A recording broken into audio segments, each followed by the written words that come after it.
Hello there. Thank you so much for tuning in to Positively Empowered Kids today for the Teen Takeaway. I am so excited to be a part of this event. My name is Morgan and I'm from a mental health awareness campaign called the Bumblebee Project, as the Bumblebee t-shirt. And today I've been asked to talk to you about some tips and to teach you something that maybe you didn't realise, maybe you didn't know about yourself, or maybe you just never thought about it before. But after this video, hopefully you'll be a lot more mindful, and you can also share this video or share this verbally with your friends and your family, because it's so important no matter what your age, but specifically I found in teenagers.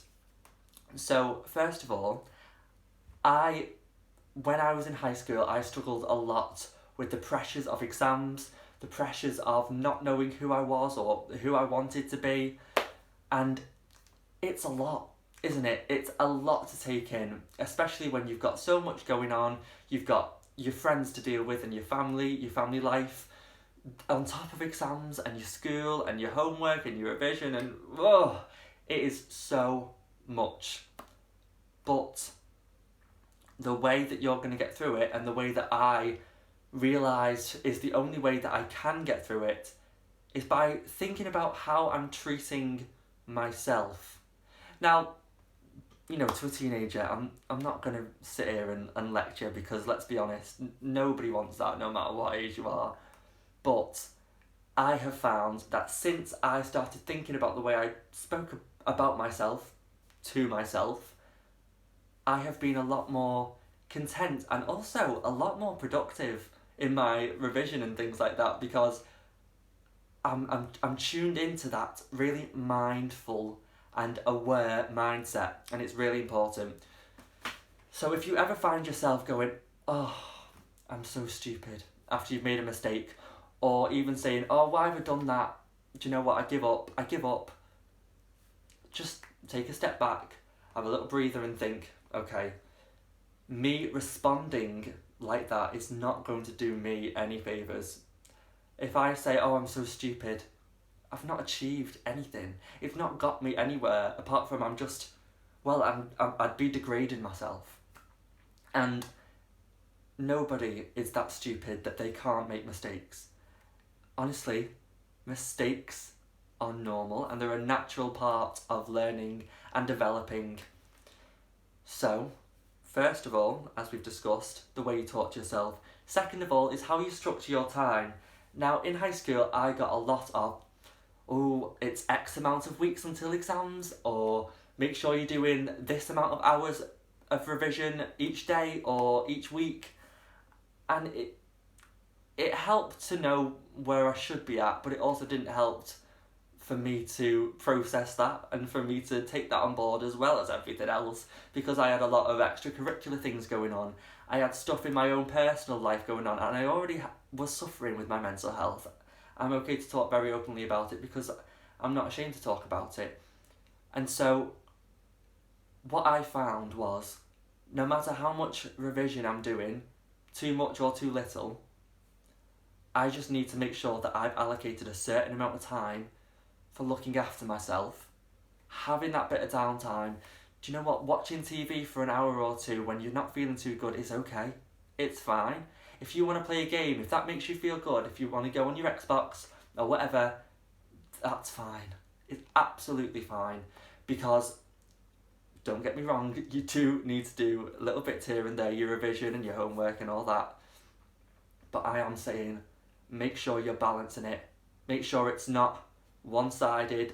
You're doing something that can be productive, but also beneficial for you and your own mental health, because at the end of the day, my opinion is that your mental state has to come first, because if it doesn't, then nothing's going to function. If you're not feeling too good, you're not going to want to learn in your lessons, and you're not going to want to do your homework. So you've got to make sure that you're looking after yourself in order for those other things to fall into place, if that makes sense. So I found, because I'm from a performing arts background, so I found that on a Saturday, by going to singing lessons and to dance lessons, it was my outlet to just be away from all this biology and maths and chemistry and all these things that just rattle my brain. It was just some time for me to be me and to express myself. You don't have to do that. It doesn't have to be music or acting or anything like that. It could be reading, or it could be watching TV, playing a game, going out with your mates, even if it's just on FaceTime with someone. It's something. It's something to just take your mind away from it for a moment, because you notice with a lot of these tips that you find, like things like Headspace, the app, they're all escapism. And what I mean by that, if you're not familiar with the term, is it's something that removes yourself from your normal day-to-day life. For example, when you watch a movie and it's not something that you would experience in real life, like if you watch a movie about Tarzan or something like that, it's escapist because it's not your life you're watching. You're suspending your livelihood for a moment. And so you need that escapism. You need something to take you away, so that when you get back to it, you're like, okay, now I'm ready to get in the zone because I've had my moment, I've had my time to myself, now I need to get some focused work done. So, you've got the way you talk to yourself, the way that you organise your time, and finally, and in a sense it's most important, it's the way that you treat yourself. Because it's all very well and good the way you talk to yourself and the way that you organise your time, but if you're not getting, and I used to hate hearing this, I'm going to level with you, I always felt very, very patronised and very like, oh, well, what do you know about my sleep pattern or my diet? It's very important. It's very important.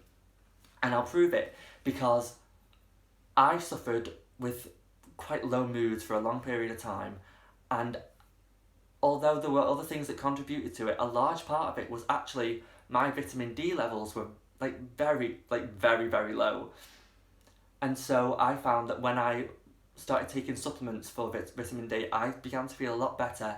I wasn't great. I was still quite depressed, but by taking them supplements, I had the energy to want to get better, whereas before I was just so drained all the time. I was so tired. And I'm not saying go and get a blood test and see if you've got any deficiencies, but I am saying that because I wasn't looking after myself, I didn't have the right diet, I wasn't sleeping in the right pattern that I should be, I was getting way too much sleep, especially for a growing and developing teenager. By looking after those things, everything else began to fall into place. I started correcting my sleep pattern. You know, it's not perfect, it's still not perfect, but that's okay, because I know that if I don't get around 7 or 8 hours each night, then I'll feel bad the next day. I'll feel a bit groggy, so I'll get a little bit extra, and it's about balancing it. You don't have to be perfect all the time.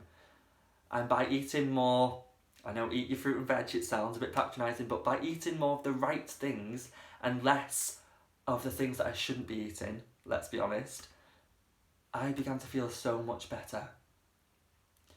So, if you don't think that any of that applies to you, then maybe just have a little think and think, if it doesn't, then that's a good thing. That's very good. But if it does, and I would say that one of those things usually does apply to everyone, because nobody's perfect and you're never going to be. And everybody, no one's ever going to be perfect. Because what is perfect? By following those simple tips, I found that as a teenager, my level of productivity in terms of my schoolwork has been so much better, and therefore I have felt better. It's improved my self-esteem, and my confidence has grown because of it, because I feel like I'm in a much better position academically, and therefore it's not a big of a worry. It's not as anxiety-ridden as it used to be, because I'm on track, because I've given myself the ability to be on track. I hope that makes sense. I know that I waffle a little bit, and I hope that it has helped. I really do. Thank you so much for watching this very short video, and I hope to see you soon.